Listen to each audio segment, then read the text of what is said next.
मित्रों नमस्कार। मित्रों आज एक बार पुनः काशी एक रहस्य की इस श्रृंखला में मैं आप लोगों के साथ काशी की संस्कृति से लेकर काशी के विभिन्न स्वरूप के विषय में चर्चा करूंगा, जिस पर प्रकाश डालने के लिए हमारे साथ उपस्थित हैं वरिष्ठ पत्रकार अमिताभ भट्टाचार्य गुरुजी। गुरुदेव प्रणाम। सादर गुरुदेव आप हमारे दर्शकों को बताइएगा कि जो काशी आध्यात्मिक और सांस्कृतिक पहचान की नगरी कही जाती है, तो गुरुदेव काशी की आध्यात्मिक और सांस्कृतिक पहचान क्या है? आप हमारे दर्शकों को बताने की कृपा करिए। आध्यात्मिक आदमी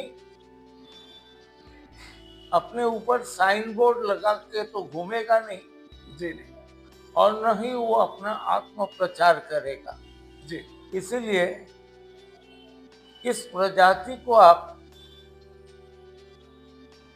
परिचय के माध्यम से ढूंढ नहीं सकते। जी इनकी जीवन शैली, इनकी सोच और इनके सामाजिक आचरण, इससे गंभीरता पूर्वक वर्षों अध्ययन करने पर हमें अनुभव होगा कि ये मूल काशी के निवासी हैं। जी वरना कोई काशी आता है देखने, कोई परलोक जाने के चक्कर में आता है, जी कोई व्यापार करने आता है, जी कोई यहाँ खाने आता है। कुछ ही लोग हैं जो धार्मिक सीमाओं में न बंधकर आध्यात्मिक चेतना से इस नगर में आते हैं, रहते हैं और प्रचार के कैमरों से दूर रहते हैं, जी जिनको कोई प्रचार की आवश्यकता नहीं है। काशी के उन लोगों का मानना है कि आम के पेड़ के ऊपर कोई दफ्ती लगाने की जरूरत नहीं है कि ये आम का पेड़ है। जी उस पेड़ का फल ही स्वयं बताएगा कि वो आम का है या बबूल का है। तो काशी में लगभग 5000 वर्षों से लोग यहाँ आ रहे हैं। सबके आने की पर्पस बस अलग है। कोई यहाँ पर अध्ययन करने आ रहा है, कोई यहाँ पर अध्ययन के बाद मनन करके अध्यापन का कार्य करता है,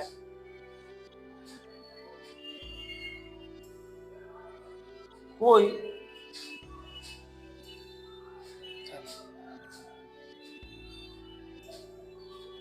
अध्यापन करने के साथ साथ पढ़े हुए विषयों का अपने जीवन में अभ्यास करके, आचरण करके उसको प्रतिपादित करता है। जी शिक्षा पाने पर पढ़ाने वाला शिक्षक है, अध्ययन करके पढ़ाने वाला अध्यापक है, आचरण में उकेर कर विद्या को पढ़ाने वाला आचार्य है, और एक इसके ऊपर की स्थिति है गुरु, जो मन में स्थित समस्त अहंकार और अंधकार को दूर करके ज्ञान के काजल से आंखों को खोलता है। अज्ञान तिमिरांधस्य ज्ञानांजन शलाकया चक्षुर्निमीलितम येन तस्मै श्री गुरवे नमः। तो काशी में ये एक मुक्त आकाशीय, मुक्त विश्वविद्यालय है। असी के धारा से लेकर वरुणा के धारा तक गंगा के पश्चिम तट पर 3 पहाड़ियों पर बसी यह नगरी अपने आप में एक मुक्त विश्वविद्यालय है, अनादिकाल से। जी और लोग यहाँ शास्त्र पढ़ने आए और अपने पढ़े हुए ज्ञान को कसौटी के पत्थर में घिसने के लिए आए, शास्त्रार्थ करने के लिए भी आए। चाहे भगवान बुद्ध का आगमन हो, चाहे आदि गुरु शंकर के आगमन हो, लोग अपने ज्ञान को यहाँ पर टेस्टिंग करने के लिए, सिद्ध और प्रतिपादित करने के लिए आए। और इसी को केंद्र में रख के ये शहर सांप्रदायिक धार्मिक नहीं बना, बल्कि परम तत्व के आसपास चेतना तंत्र घूमने के चलते ये आध्यात्मिक बना। अधिक विद्या की नगरी हो गई। और ठीक है, वर्षों के परतंत्रता, चाहे मुगल युग हो, उसके पहले की परतंत्रता है, मोहम्मद गजनी, मोहम्मद गौरी, कुतुबुद्दीन ऐबक से लेकर अल्तमश से लेकर इब्राहिम लोदी तक के जमाने हो, बनारस एवं परवर्ती काल में ब्रिटिश उपनिवेश, बनारस को हर काल में एक अस्वच्छंदता की स्थिति, अनइजीनेस महसूस हुआ। मगर यहाँ के जो आध्यात्मिक चेतना, इस नगरी के जो दार्शनिक अधिपति हैं, मालिक, वो है शिव, जिनका इस शहर में एक प्रतिशब्द है, अघोरेश्वर। घोर माने भय। जो तत्व हमें भय के ऊपर ले जा सकता है वो अघोर है जी। हर मनुष्य या प्राणी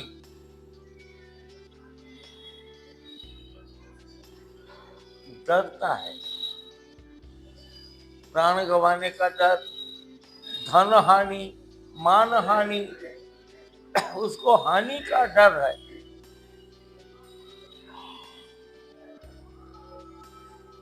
देवी सप्तशती में श्री श्री चंडिका में एक मंत्र है,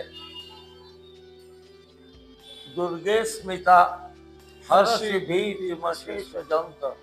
हे माँ दुर्गा, हम जैसे अशेष जंतुगण जो भय से सिकुड़े हुए हैं, आप हमें अपने स्मित मुद्रा से आद्र चित्ता देवी हमें रक्षा करें जी।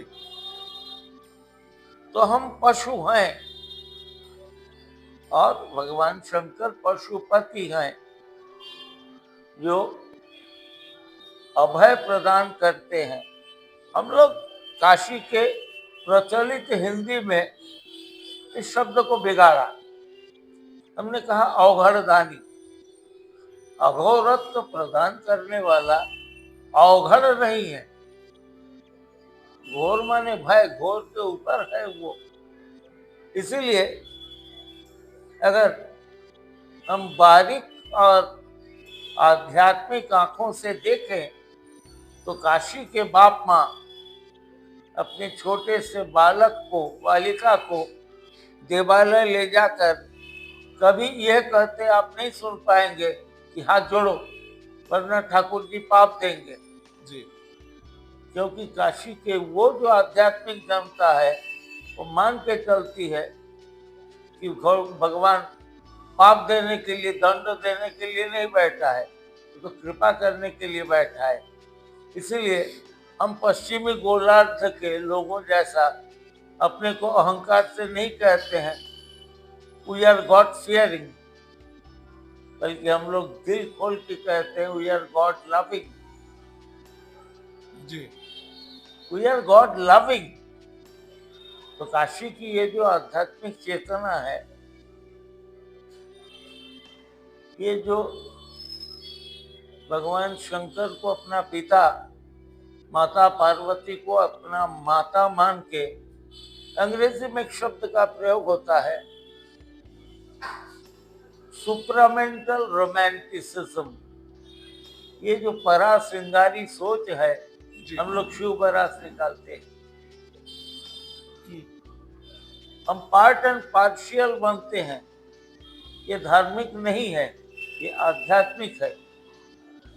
बनारस के रामलीलाओं में चरित्रों के अलंकरण, रूप सज्जा में यहाँ के इस्लाम धर्म के अनुयायी लोगों की बड़ी भूमिका है। जी। ये रोमांटिक है, ये फैनेटिक नहीं है। धर्मांधता यहाँ पर काम नहीं कर रहा है, यहाँ पर परा श्रृंगार का बोध काम कर रहा है। यही बनारस है। सब कुछ सामान्य जैसा ही है पूरे विश्व के साथ, मगर फिर भी ये शहर सबसे अलग है, स्वतंत्र है और दृष्टिकोण नहीं है, एक दर्शन है। गुरुदेव, रानी भवानी ठीक जी है। का जो मंदिर है उसके विषय में आप हमारे दर्शकों को बताने की जरूरत है। रानी भवानी आज से लगभग 275 साल पहले काशी आई, शक्ति की उपासिका थी। जी। काशी में उन्होंने पांडे घाट क्षेत्र पर एक गोपाल, एक काली, 2 काली के मंदिर, एक विशाल व्यवस्था की। उनका उद्देश्य क्या था कि मंदिर संपन्न लोग बनाए, जी। मगर देवता संपन्नों के अधीन न रहे, देवता सार्वजनिक रहे। जी। तो मंदिर के कपाट दर्शन एवं प्रसाद हेतु सर्वदा उन्मुक्त रहे, ये उनका उद्देश्य था। बहुत सारे भारत में देवालय हैं जो निर्दिष्ट समय के लिए मुक्त होता है, प्रसाद पर सबका अधिकार नहीं होता है। तो रानी भवानी मानती थी कि देवालय पैतृक संपत्ति नहीं है, बल्कि हम उनके प्रजा है, वो हमारे मालिक हैं। कपाट उन्मुक्त रहे, तो ये एक सोच है। भारत में हर समय, विशेषकर वाराणसी में हर समय देवता को कुलीन और अकुलीन बनाने वाले लोग रहे। देवता सार्वजनिक, सर्वजन हिताय है, ये कुछ लोग मानते थे, कुछ लोग नहीं मानते थे। कहते नहीं, हम जब तक गंभीर संस्कृत मंत्र का उच्चारण नहीं करेंगे भगवान स्वयं रहेगा। तो धर्म काशी में कभी भी आजीविका नहीं था, धर्म से रोजी रोटी काशी में नहीं चलता था। काशी में धर्म जीवन है। जी। काशी में धर्म जीवन है, आजीविका नहीं था। मगर बाकी जगहों पर जब व्यापार शुरू हुआ तो काशी कैसे अछूती रहती, यहाँ भी दुकानदारी शुरू हो गई। मगर मुझे विश्वास है जिस तरह से काशी में गंगा न केवल उत्तर वाहिनी है, उल्टी दिशा में बहती है, बल्कि गंगा का और भी एक गुण है काशी में। वो अपने पानी में एक साथ घुले हुए बालू और मिट्टी को नगर में प्रवेश करते ही अलग कर देती है। निरर्थक में बालू को उस पार फेंकती है, सार्थक मिट्टी काशी को परोसती है। हो सकता है भविष्य में भी काशी के अधिपति अघोरेश्वर शिव ऐसे ही करेंगे, धर्म के नाम पर व्यापार को यहाँ से उस पार फेंक देंगे। गुरुदेव, काशी के लिए अनेकता में एकता की बात कही जाती है, तो ये किस प्रकार है और ये परंपरा आज किस प्रकार जीवित है? आप हमारे दर्शकों को बताने की कृपा करें। अनेकता किस चीज की? अगर बायोलॉजी की दृष्टि से देखें तो 2 हाथ 2 पैर वाला मनुष्य शरीर एक ही विज्ञान से माँ के पेट से बाहर आया है। जी तो ये तो एकता है। जी अगर पैदा होते ही हम उसको जातिगत, भाषाई, प्रादेशिक पोस्टर में चिपका देते हैं जी कि विभाजन ऊपर वाले ने करके नहीं भेजा था। ऊपर वाले ने मैक्सिमम किया था मेल और फीमेल, जी मगर वो जन्म लेते ही उसके कई परिचय अपने आप खड़े हो जाते हैं। वो उसके आधार परिचय नहीं है। आधार परिचय वो इंसान का औलाद है, जी मगर हम अपने ढंग से उसका परिचय बनाते हैं। काशी एकमात्र नगरी है जो उस परिचय को बहुत तवज्जो शुरू से नहीं दिया।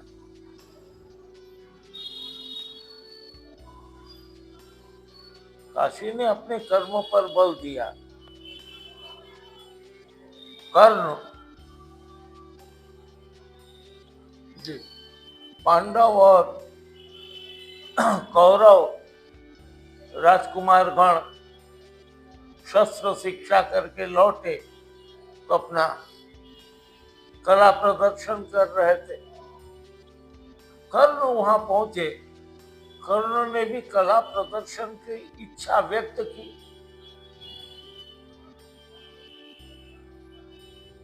जी धृतराष्ट्र के बड़े मंत्रिमंडल के खास व्यक्ति उन्होंने पूछा, "ए, तुम कौन हो?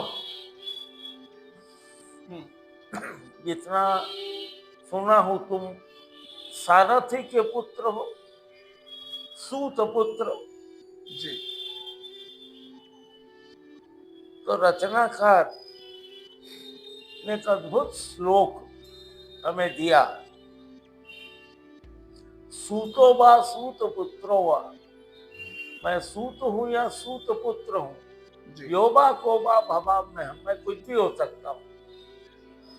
दैवायत्ते कुले जन्म, देवता के हाथ में है मैं किस कुल में पैदा होऊंगा। मदायत्ते च पौरुषम, मर्दानगी मेरा देखिए, जी मैं मर्दानगी की परीक्षा देने आया हूं। तो काशी उस मामले में आप कहाँ पैदा हुए उससे कोई मतलब नहीं है। दैवायत्ते कुले जन्म, मदायत्ते च पौरुषम, इसीलिए आपको काशी में रविदास मिला। जी चमड़े से जुड़ी हुई आजीविका वाले व्यक्ति, उसने अपनी लकड़ी के कटोरे में हाथ डाला और 2 हीरे का कंगन निकाला। जब उस ब्राह्मण ने पूछा कि ये कैसे संभव हुआ, तो रविदास बोलते हैं, अगर मन चंगा तो कठौती में गंगा। इसीलिए काशी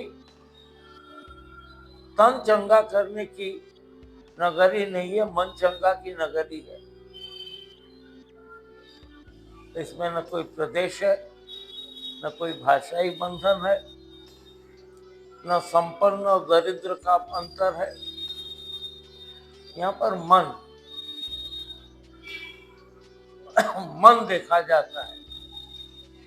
इसीलिए आप इस शहर में देखेंगे कि सम्मान करके किसी को आप बतासा दीजिए तो वो माथे पे रख के खा लेगा, और असम्मान करके आपने उसको राजभोग दिया तो खाएगा नहीं, वो धीरे से चबूतरे में कुत्ते के लिए छोड़ देगा। जी गुरुदेव, काशी में आपका अनुभव कैसा रहा?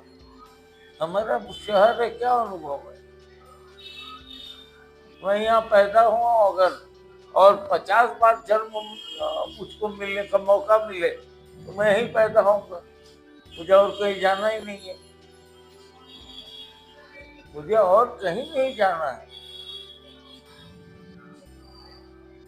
यह हमारे लिए, हमारी मानसिकता के लिए ये सर्वश्रेष्ठ शहर है,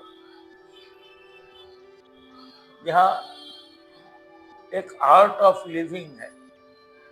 जीने की एक कला है। जी। बनारस का $1,000,000 शब्द है जाएगा, $1,000,000 शब्द है हमसे का मतलब। बनारस देखने में केयरलेस है मगर एक्चुअली केयर फ्री है। जी। चलिए, थैंक यू।